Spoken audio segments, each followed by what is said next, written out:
Aleluia. Tá vendo? Vai. Bestona. Ela é um amor, né, irmão? Amor, quem tem pastor igual você não precisa de mim. Tá bom? Glória a Deus. Aleluia. Glória a Jesus. Evangelho de João, capítulo de número 1. E o versículo de número 12.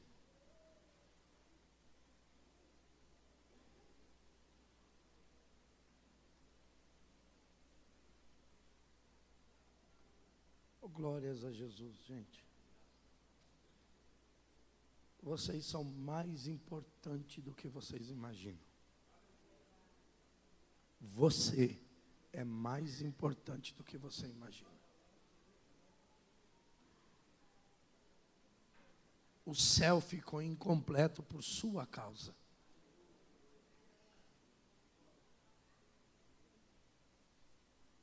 Não é à toa que o diabo luta tanto contra a sua vida.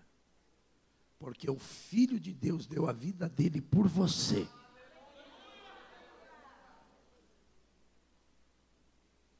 Olha, e ele começa dizendo: quem, pois, daria vida?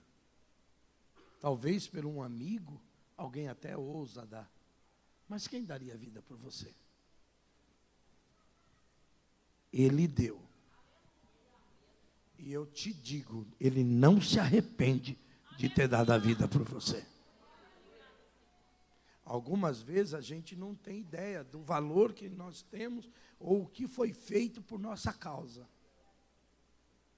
Então, quando você não sabe o valor de algo que você tem, você menospreza. Mas o que você tem é mais valioso. A tal ponto que Paulo diz: vocês não foram comprados com ouro ou com prata ou com qualquer outra coisa corruptível. Vocês foram comprados pelo sangue de Jesus Cristo vertido na cruz do Calvário. Isso é, como dizem por aí, muito forte. Não é? 12. Mas a todos quanto o receberam, deu-lhes o poder. Aleluia. Vou repetir para você. Deu-lhes o poder.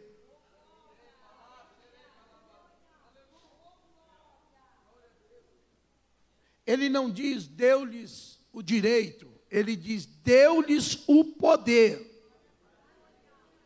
O poder de serem feitos filhos de Deus, aos que creram no poder do seu nome. Quem creu? Quem creu no poder do nome? Então, antes de eu sentar, olha para esse irmão e fala para ele: você é filho de Deus. Não, mas é sério, gente. Olha para ele e fala: você é filho de Deus. Toma o seu assento.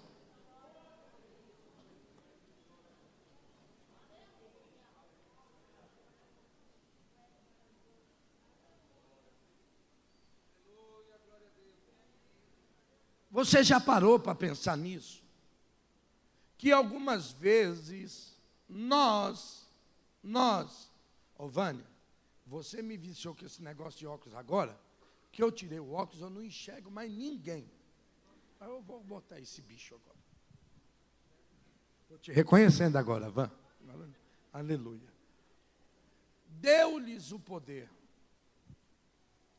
O grande problema da vida da gente, quem está me ouvindo, diga amém. Alguém disse, quem não sabe para onde vai, qualquer caminho serve. Não é? Deus usa umas coisas para falar com a gente, que algumas vezes eu tenho medo de falar para as pessoas, porque elas acabam achando que eu sou louco ou desvairado. Deus já usou barata para falar comigo. Eu ficar olhando a barata assim, sabe? E eu vejo as baratas fazer umas coisas, aí Deus fala: está vendo?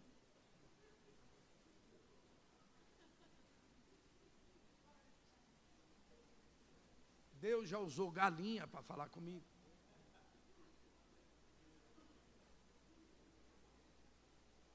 Deus já usou jumento para falar com o profeta. Aleluia. Entende? Então, algumas vezes Deus usa, presta atenção em mim, algumas coisas ou alguns meios para falar com a gente que a gente não percebe. Um dos modos que Deus fala conosco são as situações e as circunstâncias. Algumas vezes você está tão bitolado que quer algo e está teimando com aquilo, e muitas vezes a questão de aquilo não está dando certo é Deus te livrando de algo que pode te fazer mal. Então aprenda a ouvir a voz de Deus através das circunstâncias. Entende? E não fique escandalizado. Eu já contei para vocês. Eu morava em Santa Catarina e vim passear em São Paulo. Na verdade, vim numa reunião da empresa. E aí um amigo meu falou, ó, a reunião vai ser só à tarde. Vamos passar no meu apartamento, a gente toma um banho para não precisar ficar em hotel, damos uma descansada e depois nós vamos para a reunião, que depois nós vamos voltar e vamos tocar direto. Eu falei, vamos embora. Fui para o apartamento dele, chegamos lá, chegamos cedo, em São Paulo, chegamos 6 horas da manhã e fomos para o apartamento dele, tomamos café numa padaria, entramos, tomamos banho e dormimos até 10 horas. Foi 10 horas, acordamos e falou, mas a nossa reunião é às 3 horas. Meu amigo falou, rapaz, se eu te falar que eu adoro desenho. Eu falei, eu também gosto. Ele falou, ó, tem um desenho show que lançaram aí. Minha filha alugou, tá aí não, era fita cassete, eu acho, na época, o DVD não me lembro. Acho que era fita cassete. Mas a irmã também já está velhinha. Tá? Ela fica revelando só a minha idade. E aí, obrigado, viu, pastor Wagner? E aí eu fui ver, era o lançamento do filme O Rei Leão. Quem já viu? O Pumba e o Timão. Ali o Pumba. Ali. E eu fui ver o Rei Leão. O Rei Leão induzido, ou seja, o Simba, é Simba, não é? É isso mesmo? A memória ainda está boa, faz muitos anos. O Simba, que era o herdeiro do trono, ou o rei da floresta, que viria a ser o rei, induzido pelos seus inimigos, que era aquelas, como que é o nome daqueles bichos? As hienas, obrigado, filha. Você dá para ser pregadora, minha filha. As hienas, todo pregador tem que ser bom contador de história. As hienas induziram Simba que ele não era um leão. Quem se lembra disso? E o Simba acreditou realmente que não era leão. É igual à Era do Gelo. Não tem a Ellen? Eu tenho uma filha chamada Ellen. E a Ellen, lá que é um mamute, achava que era um gambá. Porque os gambazinhos disseram que ela era um gambá. Moral da história, olha para o seu irmão e diz, é isso mesmo. Elefante que anda com gambá dorme de cabeça para baixo. É lá no desenho. E o Simba achou que ele era até mesmo um verme, sei lá, eu não me lembro agora o bichinho que ele era. Né? E as hienas reinando, porque o Simba não sabia quem ele era. Do nada, um dia, num momento de dificuldade, as hienas, ele ficou com raiva e ele rugiu. Quando ele rugiu, a floresta inteira estremeceu e alguém disse para ele quem ele era. Qual é o maior problema hoje dos cristãos? Talvez seja o problema de alguns de vocês que estão aqui. É que na maioria das vezes nós não sabemos quem nós somos e o que somos no reino dos céus. Aleluia. Você não é qualquer coisa, você não é qualquer um. Você tem um papel tão especial no reino, que o escritor aos Hebreus vai dizer que jamais Deus pensou em resgatar nenhum anjo. Por exemplo, eu vou te dizer, Deus preparou um resgate para Satanás quando ele caiu? Não. E por quê? Porque anjo não é, aleluia, essa é a diferença básica. Porque Deus preparou para resgatar o homem quando caiu, mas não preparou para resgatar os anjos. Porque anjo não é raça, anjo é batalhão. O número de anjos que foi criado, eu não sei quantos bilhares de milhões, de milhares, diz a Bíblia, é o mesmo até hoje. Eles foram criados em algum momento entre a criação dos céus e da terra, e eles são o mesmo. Ou seja, cada anjo foi criado independente um do outro. Por isso que Deus não poupou a nenhum deles, porque nenhum deles era influenciável por Satanás. Quando foram atrás da dissolução do diabo, foram porque quiseram. Não porque foram induzidos, ou eles tinham qualquer coisa que o levasse a isso. Diferente de nós. Paulo diz que nós, ainda que nós não queremos, ele diz, o mal que eu não quero, eu não faço. O bem que eu quero, eu não faço. Mas o mal que eu não quero, eu estou sempre fazendo. Então, o que ele está dizendo? Eu tenho uma natureza aqui dentro, aleluia. E ele explica, ele diz que aqui dentro tem dois tipos de homem. E ele diz que eles gladeiam um contra o outro. É briga de gladiador. Quem já viu uma briga de gladiador em filme? É o que tiver na mão, é ou não é? Não tem limite. E ele diz, e esses dois seres que existem dentro de cada um de nós, gladiam um com o outro. Para que não façais aquilo que quereis. Então ele diz, o bem que eu quero eu não faço, mas o mal eu estou sempre fazendo. O que Paulo está reconhecendo? Existe uma natureza aqui dentro, que por mais que eu quero servir a Deus, ela me arrasta para longe de Deus.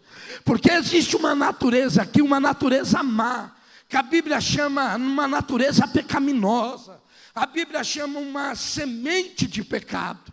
Então, todos nós... Aí Paulo vem na sua carta aos Romanos e vai dizer assim que todos nós, aleluia, por causa de um erro de um único homem, chamado Adão, nós herdamos essa natureza má e fomos destituídos da glória de Deus por causa do erro do nosso pai Adão.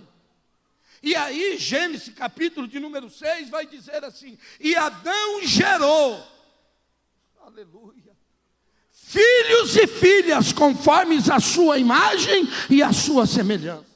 Nós herdamos o lado ruim de Adão. Nós herdamos a semente pecaminosa. Então Deus tinha o direito de nos lançar no inferno? Tinha. Porque o salário do pecado é a... Só que Deus seria injusto. Injusto no quê? Se ele não tivesse promovido um remédio para a nossa doença, e ele tivesse tratado o doente, jogado o doente para morrer, sem o tratar. Mas Deus olhou do céu, então os anjos não receberam. Por quê? Porque eles não herdaram nada disso, cada um foi criado individual, nós não. Nós herdamos dos nossos pais, do nosso pai Adão, a semente má, pecaminosa, que nos arrasta para o pecado. Mas Deus olhou do céu, viu eu e você doentes, viu eu e você com a pior doença que a humanidade pode ter. Quando a peste bubônica arrasou toda a Europa e matou milhões de pessoas, um homem chamado Joseph Van Wynen escreveu um livro, e ele escreveu A Peste. Todo mundo achou por ele ser médico, ele escreveu sobre a peste bubônica. Ele escreveu a verdadeira peste que estava por trás da peste negra. E essa peste, ele falou, é o pecado. O pecado é que gera todo o mal da humanidade. Então este mal nos arrastou. Esse mal nos consome, esse mal, olhem para mim, Este mal destrói famílias, ela não escolhe idade. Este mal chamado pecado arrasta pessoas boas para aquilo que é ruim. Esse mal arrasta adolescentes para fazer coisas horrendas. Este mal faz com que homens bons pratiquem coisas más. E você já deve ter visto alguém que diz, mas como eu tive coragem de fazer isso? É a semente do mal, do pecado, que habita dentro de cada um de nós. Mas Deus olhou e viu cada um de nós doentes, que estávamos condenados à morte pela doença do pecado.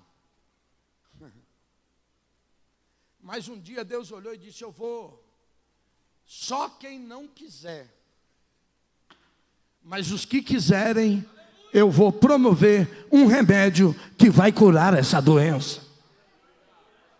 Porque o sangue dos animais do Antigo Testamento não curava. A Bíblia vai dizer que o sangue dos animais faziam só isso, César. Cobria o pecado do homem, mas o pecado continuava lá. Aleluia. Mas Jesus veio e Deus disse, eu vou promover um remédio. Aí Jesus vem e se apresenta e diz, aleluia. Eu não vim para aqueles que são bons, aqueles que se acham bons, que acham que não tem pecado, que acham que não precisam. Eu vim para aqueles que são doentes.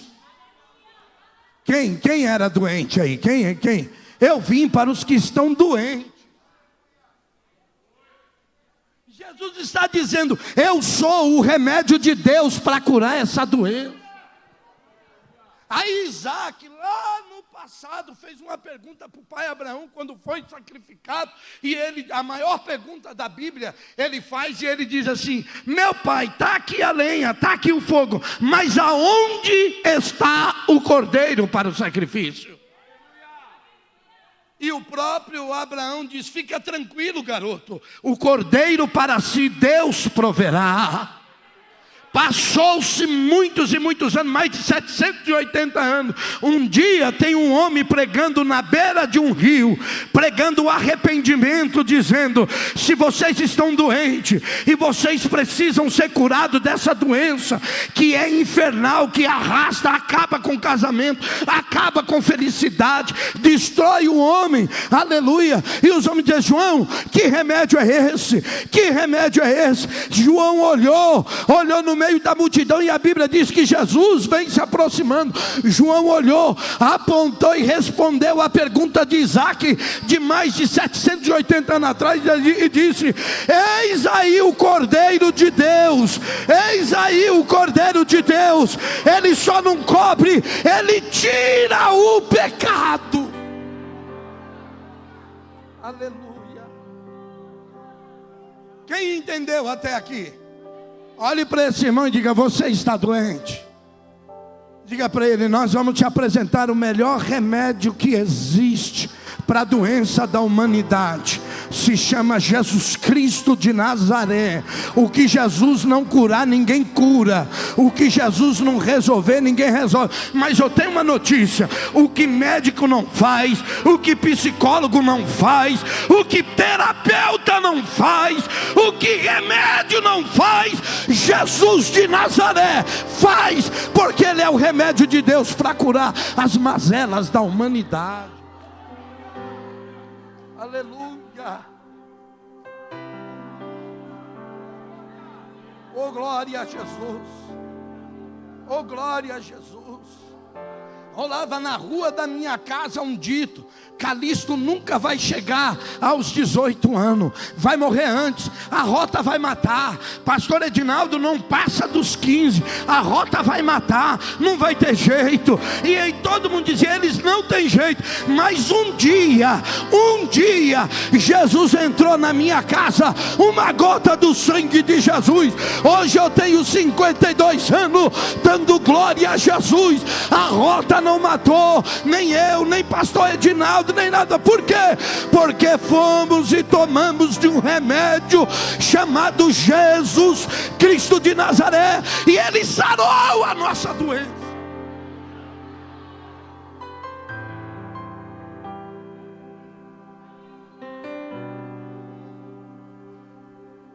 vou acabar. Israel foi uma nação privilegiada. Deus escolheu Israel e disse: vocês serão para mim como filhos, e eu serei para vocês como pai. Vocês serão para mim meu povo, e eu serei para vocês o vosso Deus. Aleluia. Só que Israel não quis, e aí cai no texto que nós lemos. Ele veio para aqueles que eram seus, mas os seus não o receberam, porque queriam um Jesus diferente, um Jesus político, um Jesus que devolvesse a honra política a Israel.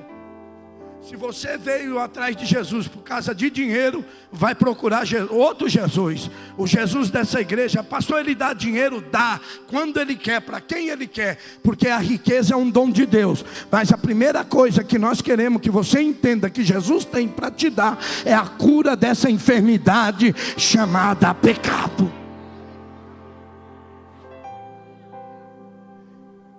Aqui eles não receberam.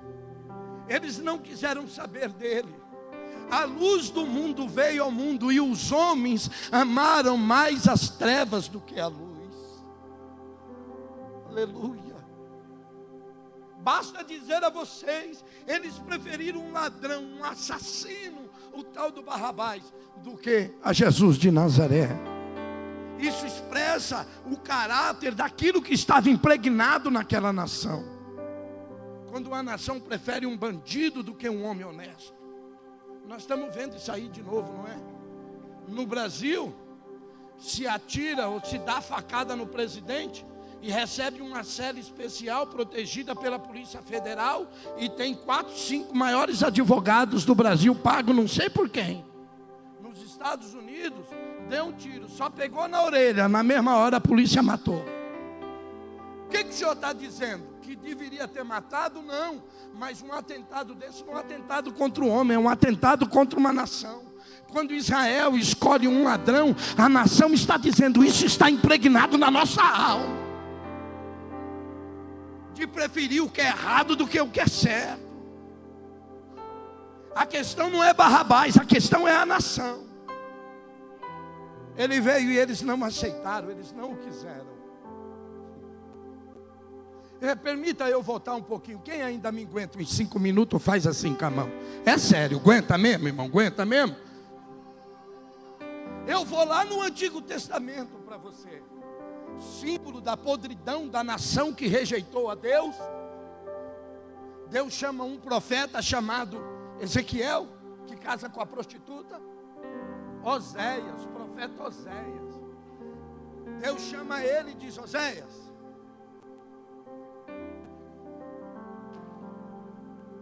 Oséias é loucamente apaixonado pela mulher. Só que ela é uma prostituta, que Deus mandou Oséias ir lá e se casar. Não, pastor, figurativo é nada, é literal mesmo. Oséias vai e se casa com uma prostituta. Deus estava querendo ensinar a Oséias: assim é a nação de Israel. Você pode fazer o que for por ela, ela vai continuar se prostituindo. Oséias amava, dava de tudo. Ela saía e ia atrás dos amantes dela. E ela arrumou 2 filhos, que não eram do profeta, Loamim e Loruana. Não é meu filho. Não reconheço como meu filho. E vão, olha lá, olha ali, olha aí. Toma uma mulher de prostituição. E filhos da prostituição, porque a terra se prostituiu. Filhos da prostituição. Oséias a ama como Deus ama a humanidade, mas não estava nem aí. Eles se prostituem, eles preferem se corromper do que escolher a Deus. Esta é símbolo dessa nação que nós acabamos de ler, João. Eles não o quiseram, eles não o aceitaram. Mas a misericórdia de Deus é tão grande que Adão gerou filhos como eu e você, que não eram filhos. Loruana e Loamim não são meus filhos.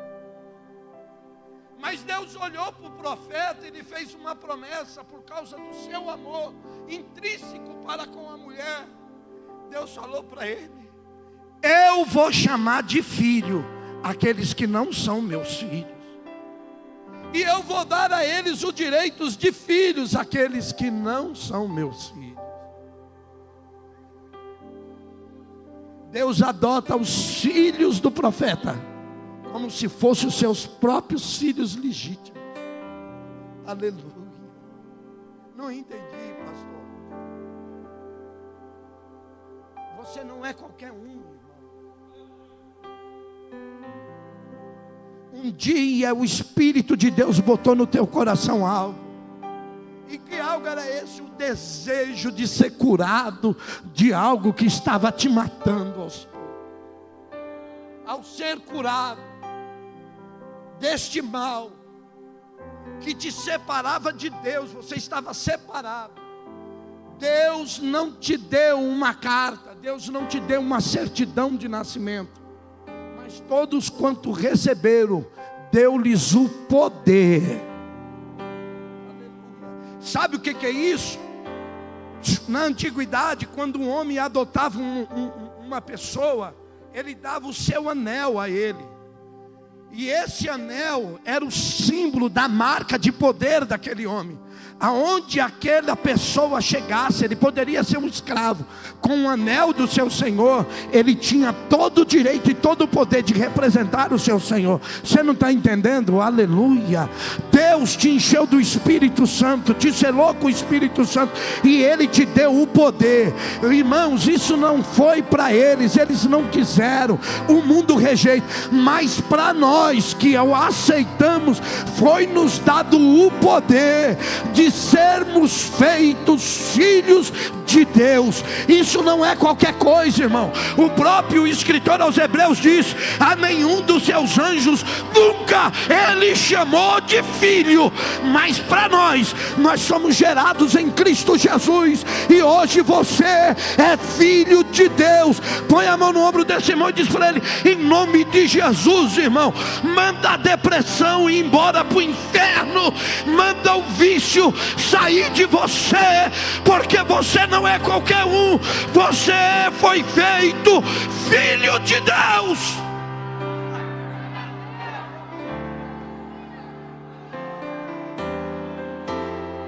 Não, é sério. Olha para essa pessoa, fala para ele: em nome de Jesus, não te joga para baixo. Olha para ele e fala: levanta a cabeça, rapaz. Você é mais importante do que o que você imagina. Aleluia. Você é filho de Deus. Quem está entendendo, diga amém. Olha para esse irmão, olha para ele e diz: você é filho de Deus. Olha para ele e diz: você é filho de Deus, rapaz. Olhe para mim, olha aqui para mim. Aleluia. Quem aqui tem coragem e se sente filho de Deus? Levanta a mão para o céu. Isso não é vaidade não. Sacode a mão para o diabo ver. Sacode a mão, sacode a mão. Isso, olha para Satanás e fala para ele: eu posso ser falho, eu posso ser fraco, eu posso ser mais para lá do que para cá, mas eu reconheço, Satanás, a minha filiação. Eu sou filho de Deus.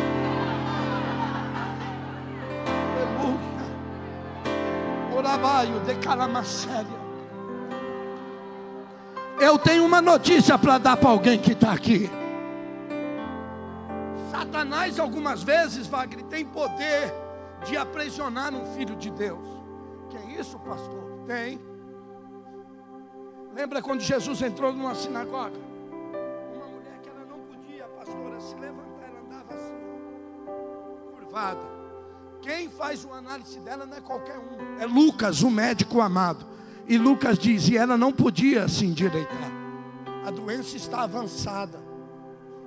Todo mundo pensa que aquilo é uma doença natural, todo mundo pensa que aquilo é coisa normal da vida. Quando Jesus entra na sinagoga e bate o olho nela, Jesus chama ela para o meio. E as pessoas já logo, hoje não é dia de abençoar. Deus abençoa os filhos, é o dia que quer. Olha para o seu irmão e diz: Deus abençoa filho, é o dia que quer. E se Ele quiser hoje, você vai sair daqui hoje abençoado. Jesus bateu o olho, respondendo à crítica do líder daquela igreja, da sinagoga. Jesus olha e diz: rapaz, olha que coisa, irmão. Olha que coisa, irmão. Essa filha de Abraão. Jesus reconhece a filiação dela com Abraão. Porque os fariseus diziam: nós somos filhos de Abraão. Jesus falou: não, porque se vocês fossem filhos de Abraão, vocês escutavam a mim, porque Abraão me viu e se alegrou. Jesus falou: vocês não são.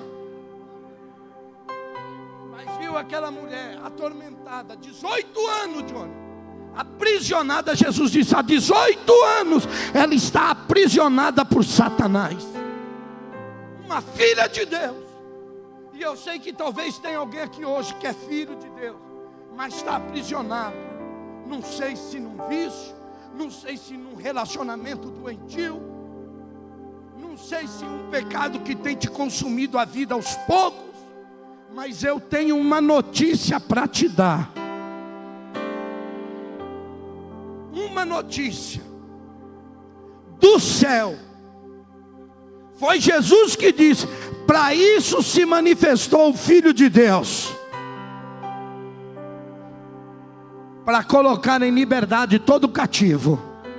Hoje é dia de Jesus botar esse filho na liberdade.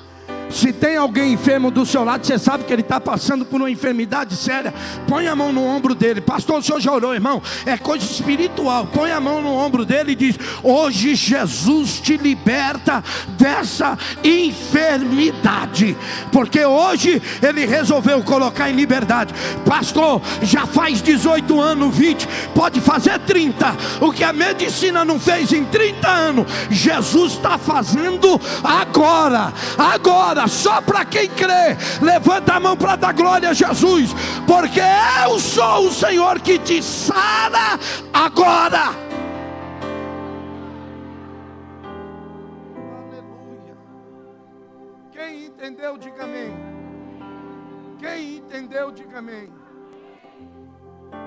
Olhe para o seu irmão e diga: você é filho de Deus? Não, pergunta mesmo, irmão, pergunta sério.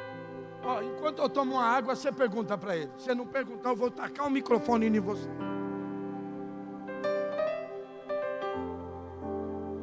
Não, pergunta sério. Você é ou não é? Pergunta para ele: você é filho de Deus? Então fala para ele: pastor, tem uma notícia para te dar. Se você é filho, você tem direito à proteção de Deus. Eu vou repetir: se você é filho, você tem por direito a proteção do seu pai. Quem aqui é mãe? Faz assim com a mão. Qual a mãe mais calma, mais serena que a irmã conhece aqui na igreja? Escolhe uma aí, aliás, que isso aí é tudo brava, virada na serepta. Mas uma calma, serena e tranquila. Quem conhece aí no nosso meio uma irmã muito calminha, que é mãe, mas é calma que parece. Quem conhece? Quem? A Letícia, minha nora. Fica em pé, Lê. Silvana. Fica em pé, Sil. Isso é mais calma do que, aleluia. Isso aí o mundo pode acabar, irmão. Ela não está nem aí. Quem? A Beth. Fica em pé, Beth. Aleluia. Quem mais vocês conhecem aí, gente? Que é uma mãe tranquila. Quem? A pastora. Vai nessa. Agora me responda: quem aqui sabe que é um pai tranquilo? O senhor, irmão, foi eleito. Fica em pé. É, irmão, o senhor mesmo. Fica em pé. Ivo Diego. Isso é mais calmo do que. Quem mais aí, irmão? O Johnny, pode, a Ana Luísa pode comer, ele vive que ele está dando risada. Quem mais? Irmão Antônio, pastor Antônio, fique em pé. Pastor, o que o senhor está falando? O marido da Valquíria, fique em pé, irmão. Esse irmão, isso aí, irmão, para aguentar a Valquíria tem que ser calmo. Vá, te amo, você sabe disso. Olhem para mim. Pode ser o pai mais tranquilo do mundo. Pode ser a mãe mais tranquila do mundo. Mexe com a cria dela. Mexe com a cria dela. Mexe com a cria dela. Mexe com a cria dele. Eu vi no jornal, há uns 3 anos, um homem de 78 anos, com facão cego, arrancou da mão de uma, como que é aquela cobra grande? Não, a sucuri. Arrancou da mão de uma sucuri de 18 metros neto, que já estava sendo engolido por ela. E com um facão cego ele cortou ela todinha. E o repórter perguntou: mas como? Da onde veio a força? Ele falou: não sei, meu senhor, mas quando eu vi o meu neto, eu virei um gigante. Quem entendeu? É assim ou não é com vocês? É assim ou não é, igreja? É ou não é? Obrigado, sente. Aleluia. Não entendeu nada ainda? Pode se assentar. Olha para esse irmão então e diz: você não entendeu, rapaz? Você não entendeu? Se os seres humanos dão a vida pelos seus filhos, imagine o que Deus não é capaz de fazer por você. Você está protegido. Foi Jesus que disse em Mateus: eu quis quantas vezes vos ajuntar debaixo da minha asa, como a galinha junta seus pintainhos. De proteção, de deixar você protegido. É você que é teimoso e sai debaixo da minha asa. Mas hoje Deus está dizendo para nós: vem para debaixo da minha asa, porque você vai estar protegido.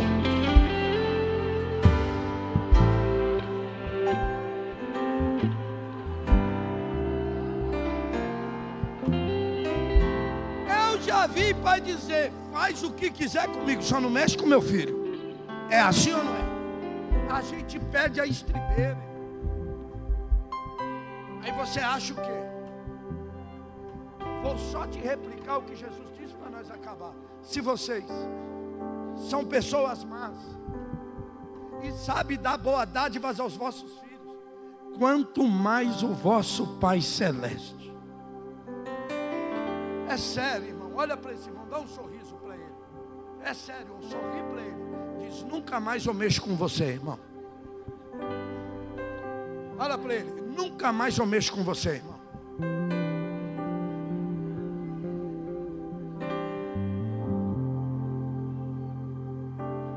Lá na escola eu sempre fui o menorzinho, baixinho.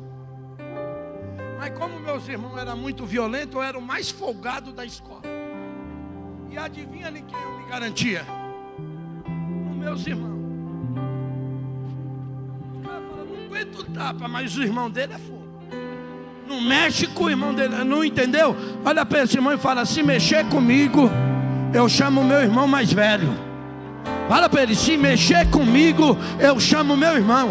Fala para ele: eu tenho um irmão mais velho, rapaz. Eu sou irmão de Jesus o Cristo. Eu tenho filiação celestial. Não mexe com aquilo que é de Deus. Quem está entendendo? Hoje Deus mandou vir aqui para dizer a você: você é mais importante do que você se imagina.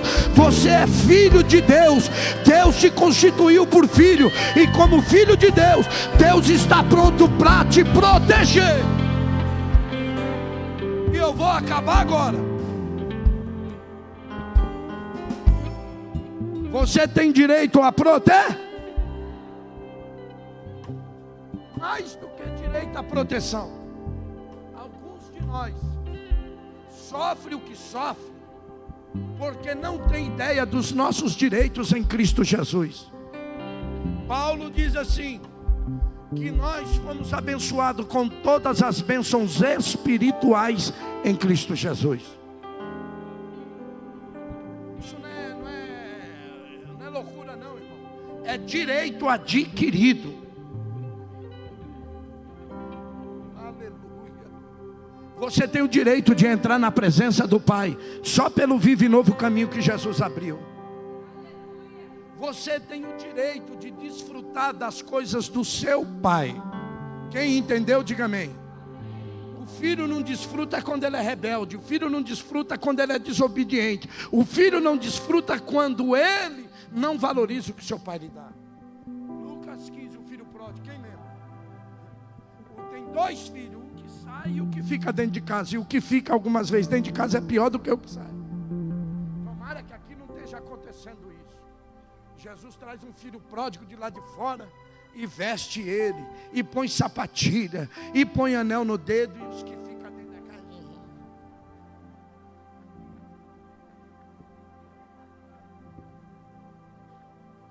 Eu estou aqui, nunca desviei, nunca saí da igreja, fiel a esse pastor chato, fico servindo esse cara. Ele nunca me deu um carguinho,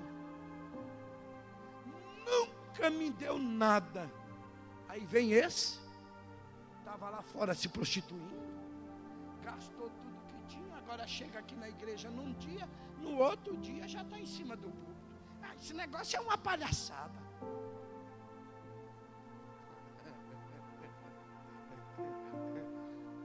Aí tem uns que ficam do lado de fora, dizem assim, eu não vou nem entrar mais nessa igreja. Igualzinho o irmão do filho pródigo. O que tá? O teu pai fez uma festa. Ah, sai fora, eu não vou nem entrar. Aí o pai chega e fala, vamos entrar, cara. Ele falou, não, eu vou nada. Vê esse teu filho e tu deu um bezerro cevado para ele. Quem se lembra a resposta do pai? Filho, filho, filho, filho,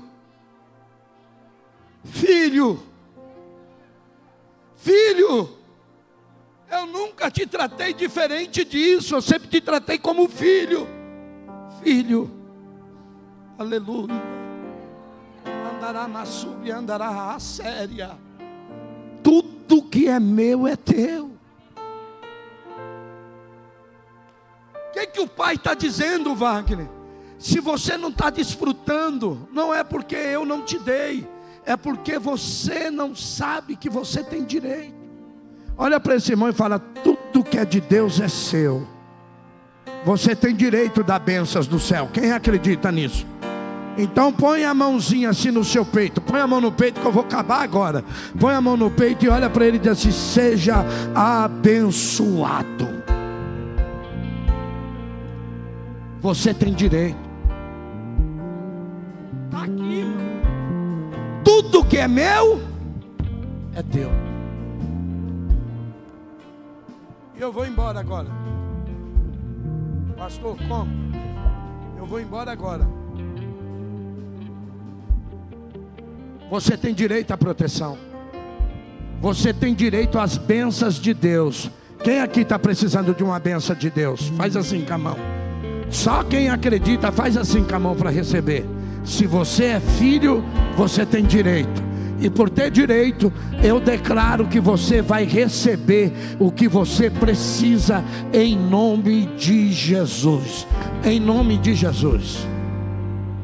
Eu vou embora. Agora eu vou embora.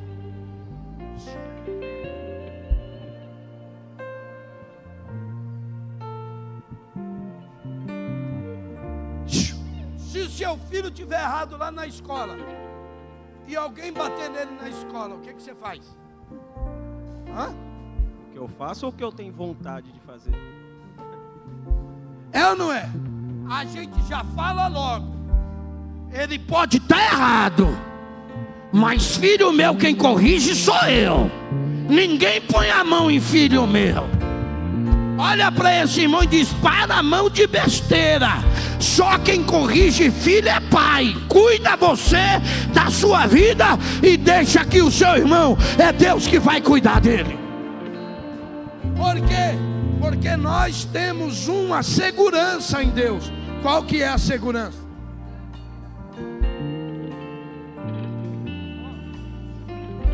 Romanos, Paulo escreve, quem intentará qualquer acusação contra os filhos de Deus? É Deus quem os justifica. Olha para esse irmão e diz: não adianta apontar o dedo, não adianta, é Deus que me justifica. Eu tenho um Deus que me justifica. Não entendi. Ninguém pode te acusar de nada. Deus justifica os filhos. Deus justifica os filhos. Goste o mundo ou não. O diabo olha e diz: esse cara até outro dia fumava maconha, até outro dia estava fumando crack, agora está lá dizendo que Jesus salva, está lá dizendo que vai para o céu. Que loucura é essa? Não é loucura não, é porque fomos justificados por Deus. Ninguém tem o direito de nos acusar. Quem acredita nisso? Dá glória a Jesus. Fique em pé.